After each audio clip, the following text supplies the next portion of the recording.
ভাই যে এখনো সেই আওয়ামী লীগ বিরোধী অবস্থানে 1 বছর আগে যে মনোভাব ছিল সেই মনোভাবের মধ্যেই আছে তা কিন্তু না। জনমত কিন্তু আস্তে আস্তে পরিবর্তিত হচ্ছে। আওয়ামী লীগ কিন্তু তাদের কার্যক্রম জোরদার করেছে। বিশেষ করে রাজধানী ঢাকাকেই তারা বেছে নিয়েছে। তার কার্যক্রম জোরালো করেছে। জোরালো করার একটাই কারণ হচ্ছে শেখ হাসিনার বিচার শেষ পর্যায়ে।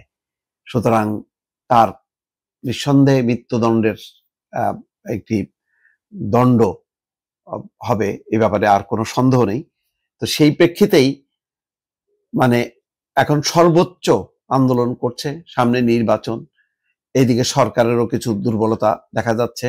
সেই কারণে আজকে দেখেন ঢাকার 11টা স্থানে তারা ঝটিকা মিছিল করছে, সেখান থেকে গ্রেপ্তার হয়েছে 131 জন। তো এখন আর আওয়ামী লীগ এটা ভাবতেছে না যে গ্রেপ্তার হবে, কারাগারে যাবে, তারপরে টাকা পয়সা দিয়ে জামিনে বেড়ে যাবে। তো এখন এই সব মিছিলগুলোর একটা আছে যে আওয়ামী লীগ তো 1 বছর বিচ্ছিন্ন ছিল, পলাতক অবস্থা, দৌড়ের উপর ছিল। এখন দৌড় থেকে তারা পাল্টা প্রতিরোধ গড়ে তুলছে, এটা হচ্ছে তাদের জন্য একটা plus point.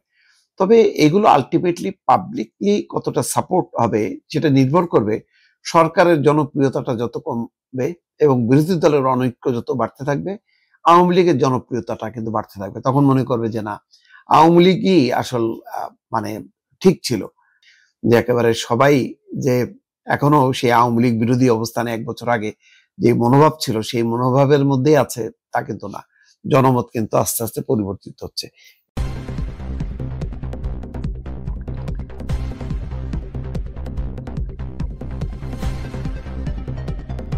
News Vision Digital Multimedia.